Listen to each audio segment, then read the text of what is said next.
Welcome to the Well-Seasoned Librarian podcast. I'm your host, Dean Jones. This is Season 6, Episode 11.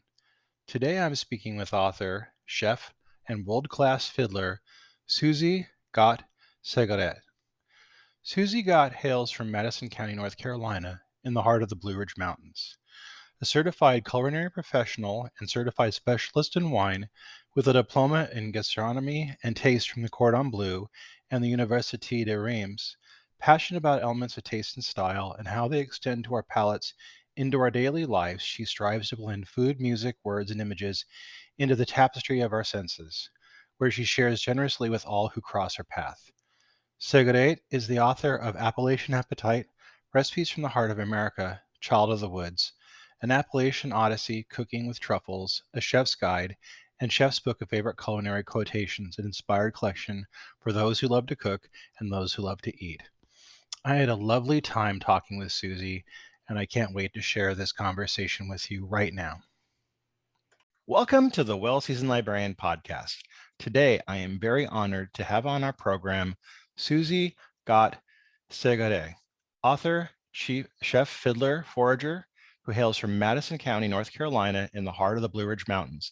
Susi, welcome to the program, and I apologize for messing up your name in the Dean, you did really great. You did way better than most people. So I'm delighted to be here with you on this beautiful sunny spring morning. And I hope that wherever your listeners are, they've got an equally stunning day. Now, for our audience members who are not familiar with you, can you tell us a little bit about yourself? Well, that's an open invitation. I'll try to do it quick justice here. Okay. So I was, as you said, born and raised in the Blue Ridge Mountains of the Appalachians, Madison County to be precise, in western North Carolina. And I was fortunate to arrive here through the choices of my parents, who were both from the north, but who decided to take a chance and make a life in the southern mountains, building log cabins, raising a garden. I grew up with entirely homegrown produce, be it vegetables or meats or eggs or milk or honey or homebrew or any of those options. Because my parents chose this lifestyle. So we lived entirely off the farm. And this was at a time when the local people were getting away from the gardening and the homesteading, well, what became to be known as homesteading, but at that moment in the early 60s, it was only the beginning of a term that people began to recognize. So my parents came at the time when the locals were getting away from milking a cow and getting away from keeping a garden, and they just adopted all of those lifestyle habits. And we lived on $200 a year and went to town twice a year and raised everything we ate. So I grew up knowing about wonderful ingredients, but I didn't necessarily know what to do with them. And as life progressed, and I ended up playing music for a living and making several tours to France and falling in love with the French culture and cuisine, that transformed what I had learned about those products in the earlier years. We've had a lot of guests on the program, and we have future guests in the program who are covering the topic of either themselves going to live back on the land in the South in the 60s, or having grown up, being a child who grew up that way, living like you did, living on a farm that produced its own food. Did you ever feel like it was a challenge, or was it exceptional, or did it just seem normal to you growing up that way?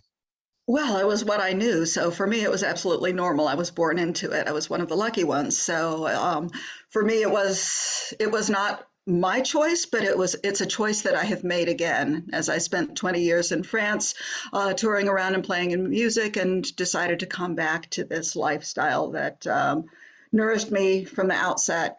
I loved every minute of it. I wouldn't have chosen another life if I could have. So that's a happy place to be. Now, what role did foraging play in your earlier years? Were you instructed at a young age on what wild items could be eaten and like collected for dinner? I was told by my parents the names of certain plants, certainly not all of them, but enough that got me started in thinking about what could be garnished from the land alone. So violets, dandelions, pokeweed, creasy greens, cress, the winter cress. What else? That was pretty much, and ramps, of course, and morels. That was pretty much the gamut of the wild ingredients that we foraged when I was a child. A little bit of greenbrier shoots too, because those are a lovely lemony flavor.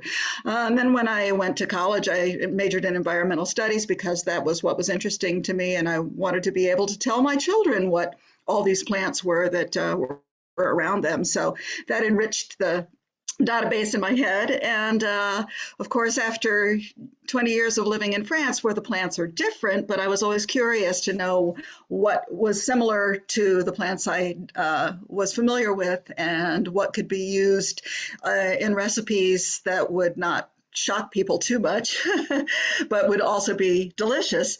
When I came back home, it seemed natural to go into more of the foraging aspect and really rooting out what was in my backyard. Now, you mentioned your degree, and you eventually, went to school to study these topics. You have several distinguished degrees. I want to mention a few of them. You have a diploma in gastronomy from the Cordon Bleu, which is pretty impressive, and the University de Reims. Of Reims, yes, de Reims. Sorry. It's a funny name, Yeah. like And, rinsing off your fingers. oh yeah, I like that. And you have a degree in environmental studies, which is something my stepdaughter wants to get into. So I'll have her listen to this podcast later on. Uh-huh. From Warren Wilson College, and you are a certified culinary professional through the International Association of Culinary Professionals. And this is just the tip of the iceberg. What was your inspiration to seek out these degrees individually, and where did you begin your education? So that's interesting because as a musician, because that's what my early passion was, as a musician, actually my father encouraged me not to even finish high school, but just to go into playing music because that's what I love. So of course I didn't do what he advised me to do. I did finish high school and I did finish college, which is something that he did not do, and that's another story. He was a straight A chemistry major at Cornell and gave it up in his senior year for the love of the banjo. I decided to go ahead and do the 4-year program. I probably would have done more just because I love studying, but music was my bug. So I went off in search of various musical exploits and did tours in South and Central America and West Africa and various places that were good for opening the eyes of a little gal raised in Madison County, which is not necessarily the most open place on the planet. And then let's see, if to get back to your original question, what led to the educational exploits? I was asked at one point after being in France for 8 years if I would come back and help direct the country music and bluegrass program at ETSU, East Tennessee State University. And I went for that. And at that point, I was so shocked by how incredibly badly the folks around me were eating, both students and staff and neighbors. And there was really, at that point in Johnson City, Tennessee, there was nothing that you could buy that was really pleasing on the plate. So Johnson City has come a long way since then, I'm happy to say, but just to seek out a whole chicken that you could roast in the oven that I was used to being able to find in my French supermarket, or some whole milk yogurt that, if you have non-fat yogurt, you're going to want to gorge out on potato chips afterwards. And that's what everybody was doing. They carried around these 2-liter soda drinks and bags of chips, and they took 5 minutes to eat a lunch. And that's no way to live, for a person who has fallen in love with the French approach to food. So I decided there was really something in culinary education to be done on this side of the Atlantic, and started the Seasonal School of Culinary Arts based at Warren Wilson College, which is just outside of Asheville. So that was a very fertile ground for that. And that's been, 17 years running on that. And that's been a delight. So having done that, but not having had the culinary arts as my background, I figured I needed to get a few credentials. So since I was still living in France and the Cordon Bleu was in my backyard, I went that route. And then just to round out the more more of the knowledge in my head, I did the certified culinary professional process, and then the certified specialist of wine, because wine is something that, living in France, that's part of life, and I wanted to know more about it. So in 2005, you created the Seasonal School of Culinary Arts. Can you tell us about the school and how you came to create it?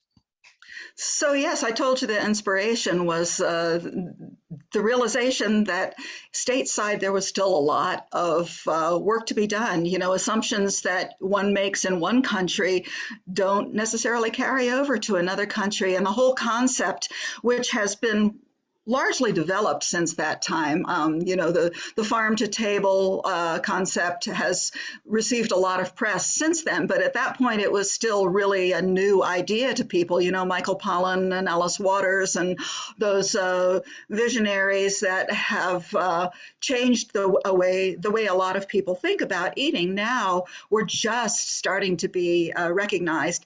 So the idea of taking your time, sitting around the table, making it a whole experience, and sourcing your products as locally as possible was something I really wanted to get across. And also the balance, if you satisfy every one of your taste buds, if you satisfy that sweet, salty, bitter, pungent, astringent, sour, you satisfy all those elements within one meal, you're not going to want to go out afterwards and gorge on potato chips or cookies or candy or sodas, because you're happy, your body's happy, your taste buds are happy. Another little bitty point is the French always finish off a meal either with a bit of bitter chocolate or an espresso, and that bitter flavor taps the taste buds. So it sort of, I guess it's the same idea with a cigarette, although I'm not a smoker. It places a period on your eating spree or whatever, so that you want to take a pause afterwards, and that's important, to let your body rest in between. And it all goes along with enjoyment. So if you really enjoy what you're eating, if you eat all of the essential food groups, you're going to be satisfied, and you won't have to deal with the weight issue and the eternal dieting that Americans have come to deal with, as they have sort of looked at food as a love-hate issue. Do you think that the American palate has been overly dulled by sugar? Because I feel like so much of we eat seems to be based on sweet. And like when I eat foods like burdock or dandelion leaves or like horseradish or anything like that, it really seems to raise the flavor profile and add depth to food. Like, and if I eat Thai food, I have all those things like Thai basil or lemongrass in the food that adds so much to it. But we seem to like be dulling our palate in America with so much sweetness. Do you think there's a problem with that? Well, it certainly has been a period of time where the introduction of sugars and corn syrup and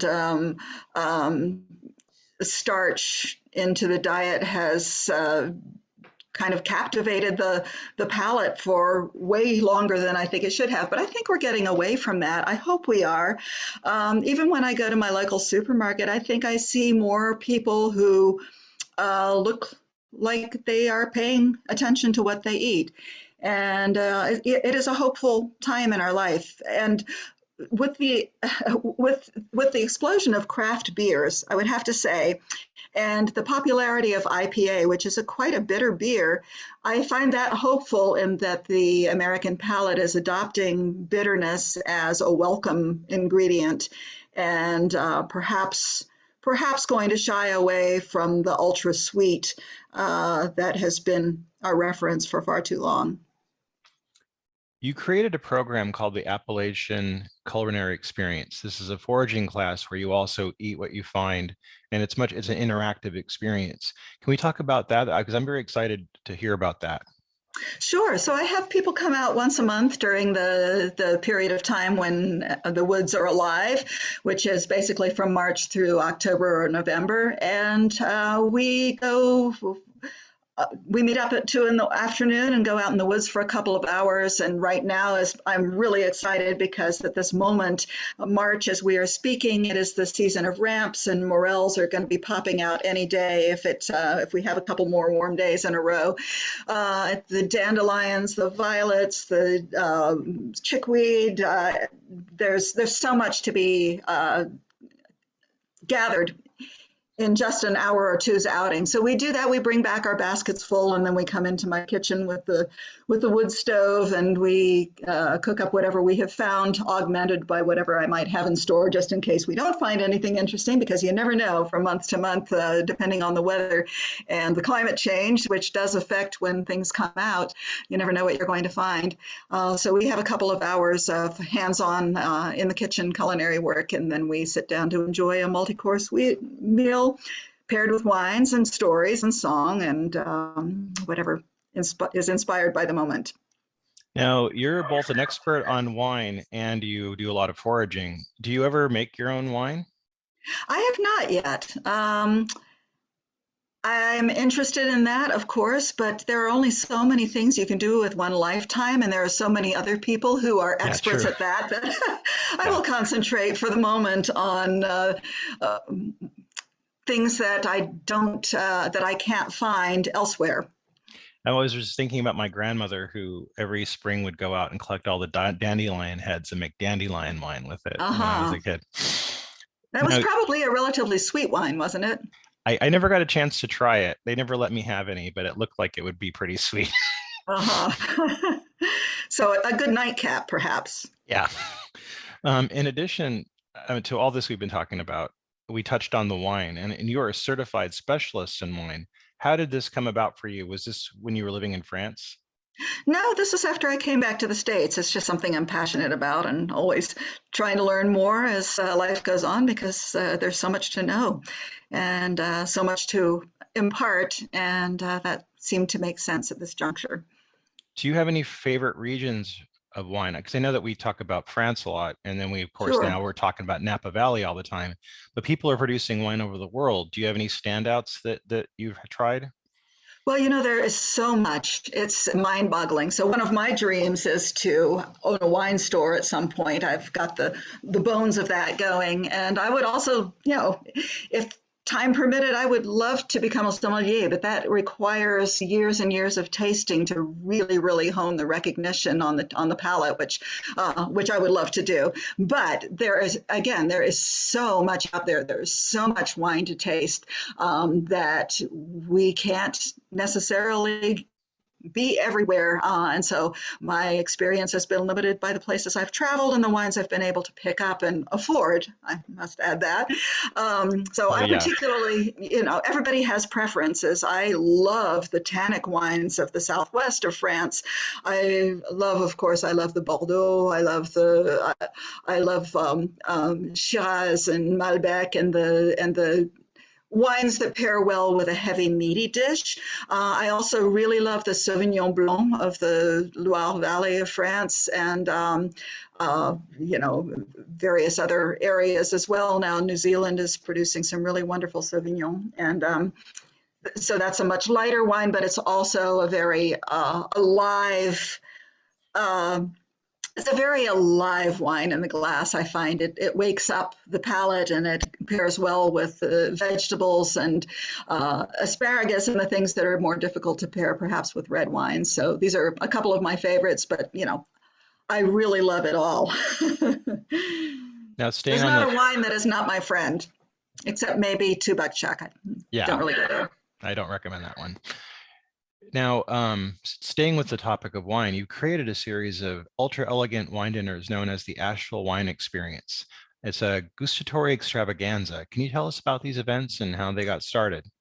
Sure. So this is an idea born of with a friend of mine who produced the Asheville Wine and Food Festival for a couple of years, and he has since moved on. But I've kept it alive from time to time. I don't necessarily do very frequent events there because they're a little bit higher priced than some of the others because you want to have good wine involved, and of course that has its price tag that goes along with it. And we in Asheville, I'll have to say, Asheville is an area that is just inundated with amazing food, amazing wine, amazing chefs, so many resources that sometimes it's hard to price things properly. Because there's just so much there and there's so much competition. So I reserve that for really special occasions, sometimes involving truffles. And sometimes I've brought over wine experts from California. I have a friend in Sonoma who has a boutique winery who has brought his wines in so that it's something that is really unique to the moment. And I'll choose a beautiful location with a great view, sometimes in conjunction with a realtor who wants to show a house so that we can have this amazing setting. And besides pairing the wine with the food, I'll pair a musician or a small ensemble of music with the food pairing so that the music is chosen to go along with the particular flavors that are being highlighted by both the food and wine. Now, all this sounds like it could be enough for one lifetime, but you have another side to your fame. And many people know you first and foremost as an award-winning fiddler, dancer, singer, and songwriter. So you've got all these facets to you. You're also a longtime veteran in Appalachian history, dance, and musicianship. And that's a lot of wows there. How did this part of your career come for you? Did this start in childhood? I was lucky to be born right here in the heart of Appalachia. And Madison County, which is, to situate people who are not familiar with Western North Carolina, it is just north of Asheville, right along the Tennessee border, a little bit southeast of Boone. I mean, a little bit southwest of Boone, if anybody's familiar with Appalachian State University.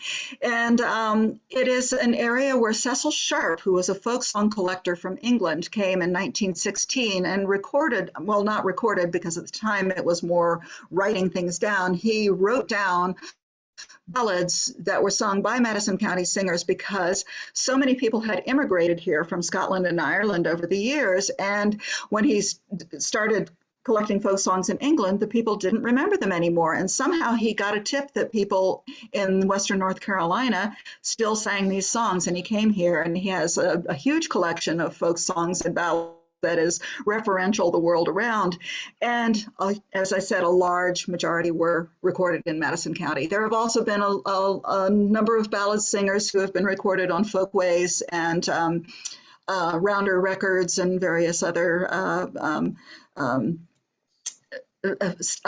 platforms, and have been inspirational to people in the folk music genre. So my father was a link to a lot of the northern artists who came down here looking to meet local people because he had come down here for the love of the music. He had met these people on his own. He'd made friendships, and he introduced John Cohen, who was one of the principal collectors here, and recorded End of an Old Song, which is a delightful, not only album, but a video recording from a movie, from black and white movie from the early 60s, and captured a lot of these ballad singers. So I grew up with this in my ears, and my father was a dance caller and needed a square dance fiddler, so I picked up a fiddle at an early age. He made me a wooden banjo with a skin hide, the skin that he'd tanned either from a groundhog or possibly a cat. I'm not sure. You know, you got a cat who kills chickens, you got to turn him into something that sings. That's true. And that happened a time or two.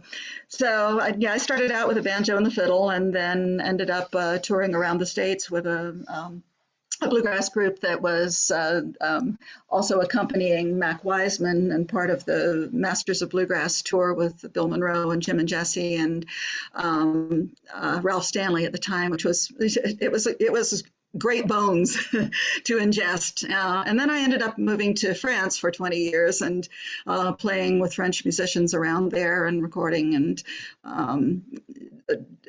particularly playing for school children in backwoods areas of France. We worked for a long time for Jeunesse Musicale de France, which brings music and dance and theater into remote areas of France.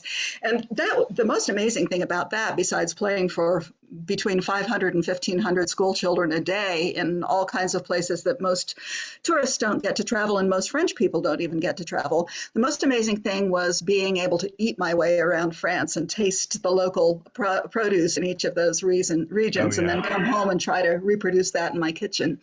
So when French women started asking me for cooking lessons, I thought, oh my gosh, what can I possibly teach these women who have been in France all their lives and they have far more knowledge than I do. But it became a delightful exchange, and I did that for a period of time before moving back to the States. Did you find any common ground in some of the folk music of France and like Appalachia? Did you see some common threads? Uh, when you go back to French folk music, I think of cornemuses, the French bagpipes, which are a little similar to the Irish bagpipes. And yes, there is fiddle music. There's a certain rawness about it and a certain energy and a rhythm that makes you want to dance, and there's a commonality there. And of course, there is the Celtic influence in Brittany Yeah. that we have in common with our Appalachian music. So yeah, there's a bit of similarity. I didn't really get to delve a whole lot into the French folk music scene because I was mostly associating with people who were interested in the American folk music scene, and that was what I was sharing. Are you planning on doing any recordings or touring anytime in the future? Definitely. It's the thing about music is you have to give it 100%. And at this time in my life, I have aging parents who require my almost constant care. I have 3 grown children now who no longer require my constant care, but there's a lot of family to take care of. And again, one has to be 100% for music, and that I hope will be a reality in my later years. The wonderful thing is, as long as you still have your fingers and your hearing, you can still play great music and even better music as you age, whereas there's an age limit for a lot of other activities such as sports, etc.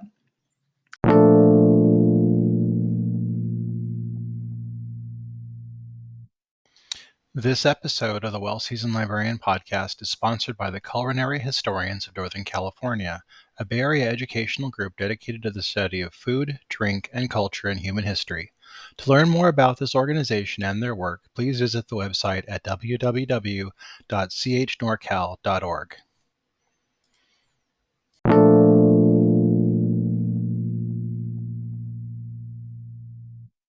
Now, I want to ask you about your first book, Appalachian Appetite: Recipes from the Heart of America. Can we talk about that and what inspired you to write this book? Sure. So actually, I lucked into a wonderful publisher, Hatherley Press, which is distributed by Penguin Random House and is located actually in the Catskills. And I tossed out a few ideas of books that I had in mind, and they said, let's go with this one. Let's go with Appalachian Appetite, which was perfect because having just come back to Appalachia, I was really delving into all the things that I had known since my childhood, and it was a chance to dig a little bit deeper and trace down some other chefs and home cooks who used these ingredients. And my what I ended up doing, which was, things evolve as you're doing them. What I ended up doing was weaving music in with each of the chapters too, and starting off the chapters with a food-related song that had something to do with the topic of the ingredients in question, and making a little bit of a correlation between music and food, which these 2 elements being my principal passions has always fascinated me. So Hervé Tisse, who is considered the French father of molecular gastronomy,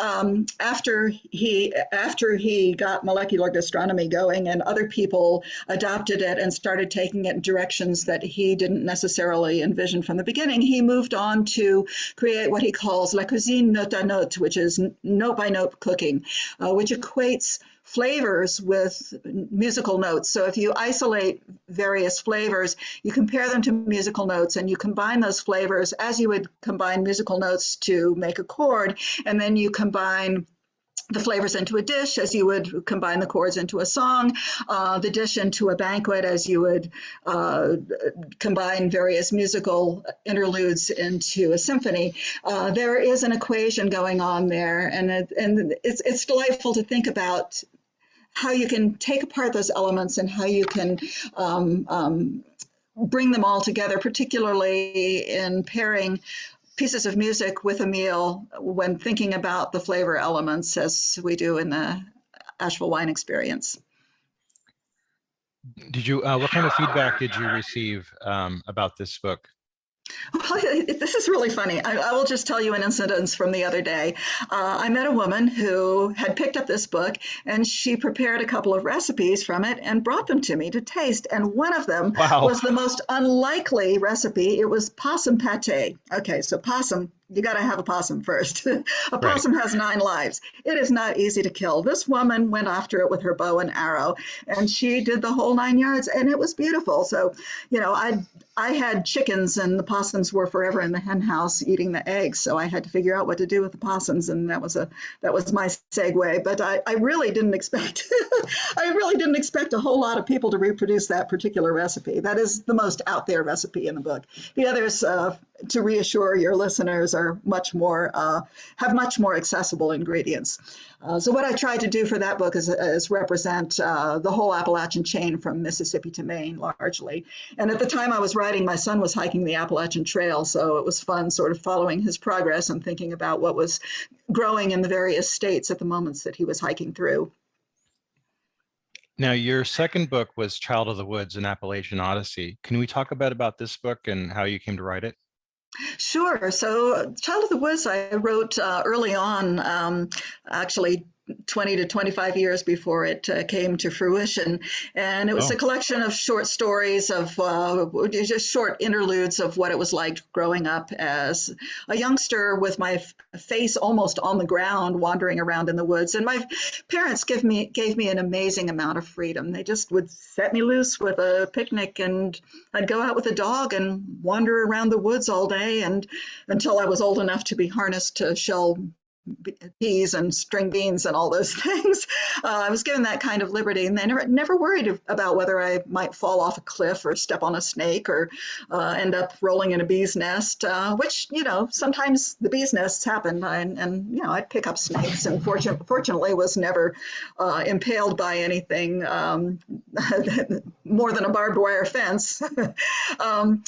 So these were stories of neighbors and characters that had led illustrious lives. And I will have to say that I did, when the moment came for publication, I did go through and I had to cut out several chapters that might not be wisely told yet while certain people are still alive.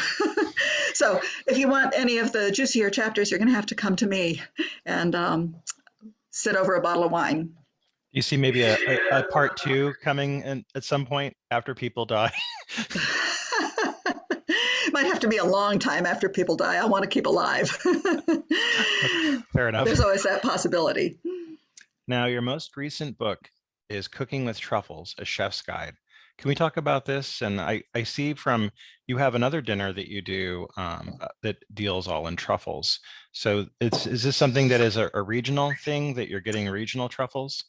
So the Asheville Truffle Experience is a once a year weekend long event that combines a little bit of informational, scientific background with tasting sessions and dinners and an expedition into a producing truffle orchard with a truffle dog to dig things out if we happen to find anything on that particular day, which is always, it's like in foraging, you never know what you're going to find, and from year to year, the crop differs. So that's an occasion to celebrate the truffle, to bring a little bit more awareness as to what the truffle is, because most people, when they hear truffle, they still think chocolate truffle, right, in our country. And also to give an opportunity to chefs in the area to experiment with cooking with truffles, because it's one thing to grow them, and it's a huge thing to grow them. It's the biggest thing is actually producing a truffle. You have to plant adjust the soil by bringing in tons and tons and tons of lime, because the soil in our area is not conducive to growing at least the Perigord truffle, which is the most sought after truffle besides the Alba truffle, which has not yet been successfully grown on American soil. And then, there's a maybe 6 to 10 to 12 year waiting period where you're waiting for that truffle to perhaps arrive on your impregnated root system of the trees that you've planted, the seedlings that you buy that are impregnated with truffle mycelium to begin with. And then you have to have a trained dog to find them, because they're growing underground, and our noses are not sensitive enough to find those underground, particularly in the winter months when they're producing, when the scent is sort of taken away by the temperature. So that, and then of course there's a very limited time period when the truffles are producing, and you have to be able to market those truffles within 10 days, and in order for them to be optimal quality. And then the chef has to know what to do with them. So that's one of the reasons for producing the Asheville Truffle Experience, to give these chefs the information, the experience, so that when truffles become more easily available on our soil, they'll do justice to those 10 years of anxiety in truffle producing. Of course, you can bring in truffles from overseas. You can have them imported, and there are some very viable importers here in the States for those who are interested, and you can find reference to several of those in the back of the Cooking with Truffles book. So you can buy them, and I would highly recommend trying them at least once in your life if you haven't, and I imagine you probably have. But for your readers, your listeners, it's an experience to be had. It is an acquired taste to some. Some people love it immediately. A lot of people think that the flavor of truffles is what they have tasted in truffle oil, which is not at all the same thing. That is a synthetic reproduction of one particular truffle flavor, and the truffles have hundreds of volatile flavors, and so it's like, if you are a proponent, if you love gumbo and you taste gumbo and you say, if you serve somebody celery and say, this is gumbo. Celery is one ingredient of gumbo, but it's not going to give you the whole picture. So that's the truffle oil conundrum. I'm glad you said that, because I've seen so many things recently. Like when I go to Trader Joe's, I think a quarter of the items being sold have truffle in the name, and it's always kind of odious to me, because I feel like it's, like you say, a lot of the synthetic stuff they're just spraying on everything. Do you think it's becoming egregious in American culture, the quote unquote truffle phenomena that's going on? Well, so long as people are aware that the synthetic flavor is not the whole package, it's okay. I mean, I enjoy truffle fries. I enjoy the truffled almonds that I get at Trader Joe's, but it's no substitute for a real truffle in my mind. What's your favorite way to eat truffles? So I go into that at great length in the Truffle Cookbook, which has 150 some recipes. And by the way, I do have another book since then called A Chef's Book of Favorite Culinary Quotations that came out a few months after the Truffle book. But getting back to the truffle recipes and favorite ways to serve them, simplest is best. Truffles, although they are a luxury ingredient, they pair well with a poor man's plate. So pasta, potatoes, rice, eggs, cream. You can't go wrong with that. So a plain baked potato with butter melted inside it and a fresh grated truffle on top of that, be it a white or a dark truffle, that goes really well. Just plain pasta with butter with truffle grated over the top. And so for the black truffle varieties, the Perigord truffle and its relatives, so to speak, they can support a little bit of heat. So a little bit of cooking is okay, although it will change the texture. But the white truffle, you really want to just grate it off the last minute so as not to destroy the flavor profile. So you want to pay attention to that, to introducing your truffles at the right moment. And again, simplest is best. So if you try to do too many things with the truffle, if you try to serve it with pickles or cured fish or something with a strong flavor, you're really just to cancel out the truffle flavor, and it's not worth spending the money on adding truffles to that. Or if you have a dish that has 50 different ingredients in it, which, some people like to throw in lots and lots of different ingredients, but then it is really hard sometimes to detect the flavor of the ingredient you're planning to highlight. You mentioned your book, A Chef's Book of Favorite Culinary Quotations, an inspired collection for those who love to cook and those who love to eat. I'm a big quotation nerd. I have many books in my library that are just books of quotations. Can we talk about this book and what inspired you to write it and what some of your favorite quotations are? Sure. So actually, my publisher suggested that I do this because I had an arsenal of culinary quotations that I'd been collecting over the years. So what I ended up doing with this is the challenge was to put them into categories that would make sense and really choose some of what I thought were the most repeatable, worthy quotations. Of course, there are many, many, many, but I wanted to choose things that would be the most universal. And so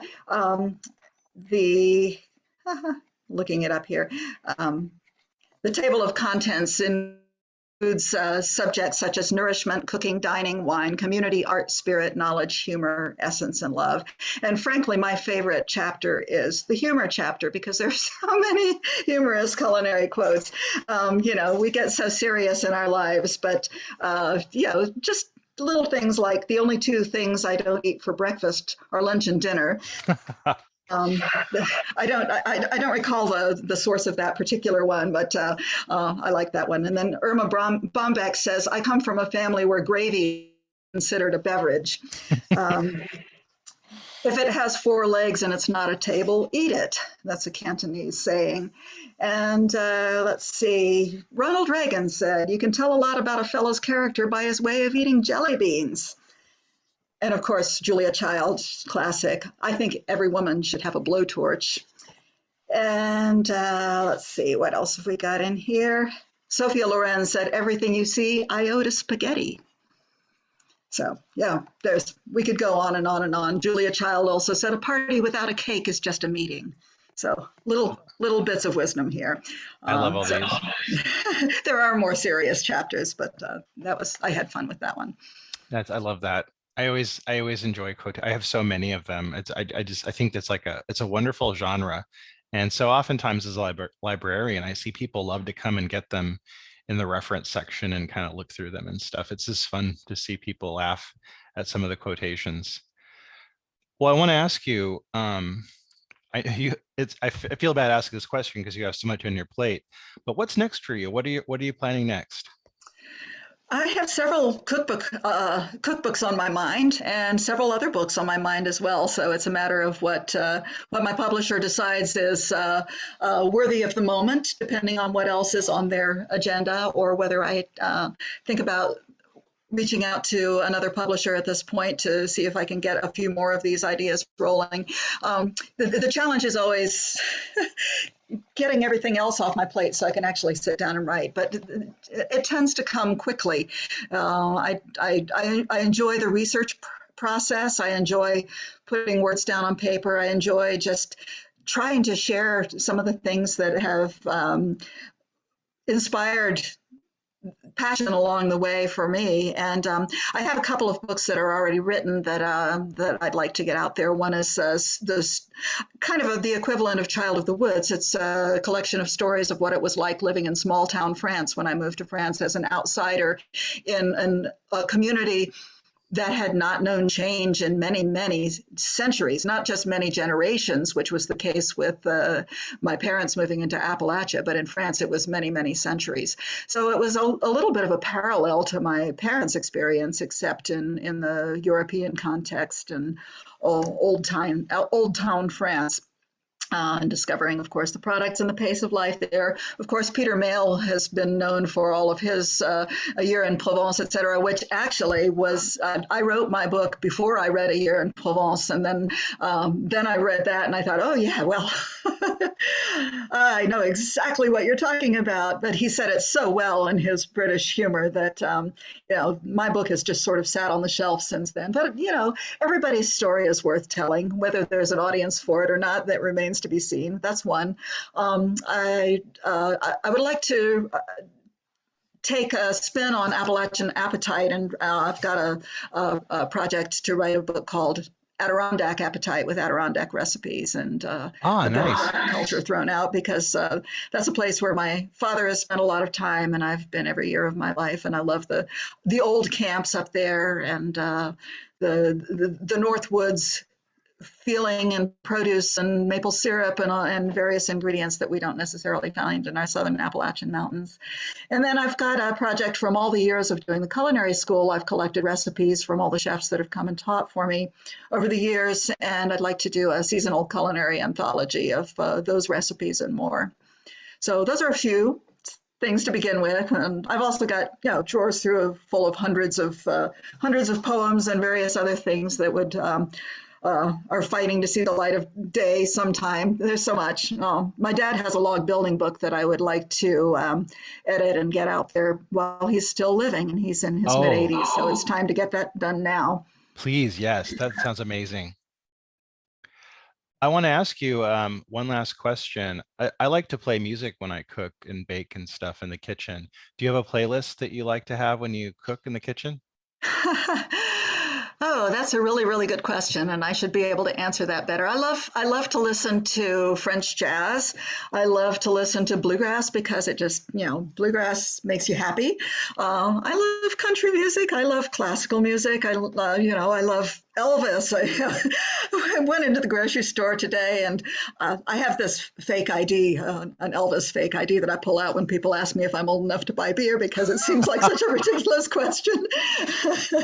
And so we got into the Elvis topic because so many young people don't have Elvis as a reference anymore. I mean, can you imagine?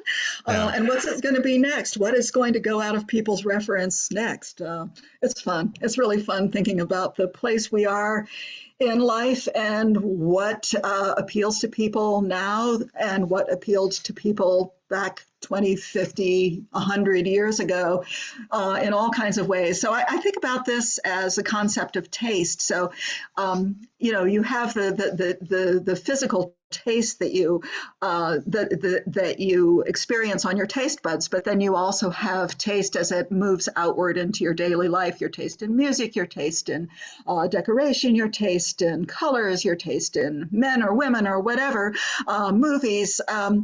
And so it's all in a way, it all starts at the tongue and moves outward from there. And I like thinking about how that interrelates.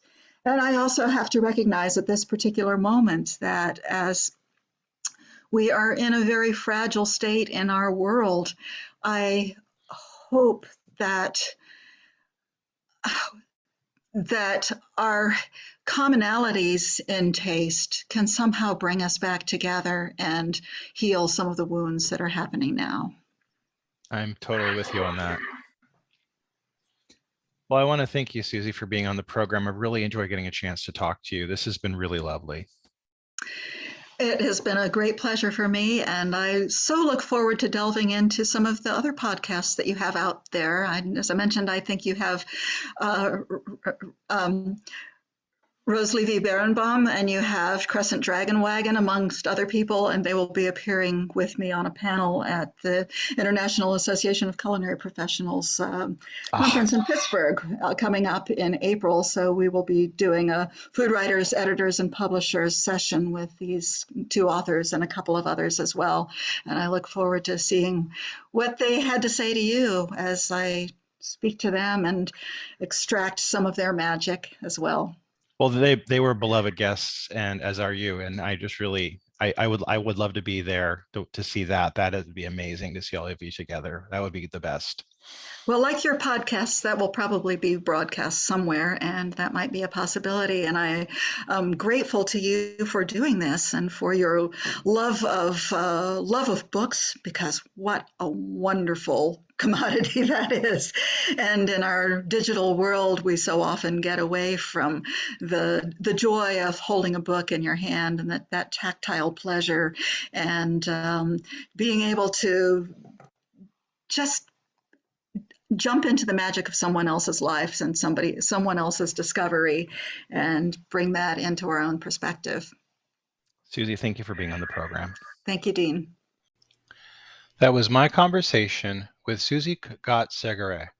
You can pick up the books Susi has written, Appalachian Appetite, Child of the Woods, and How to Cook with Truffles at all better bookstores.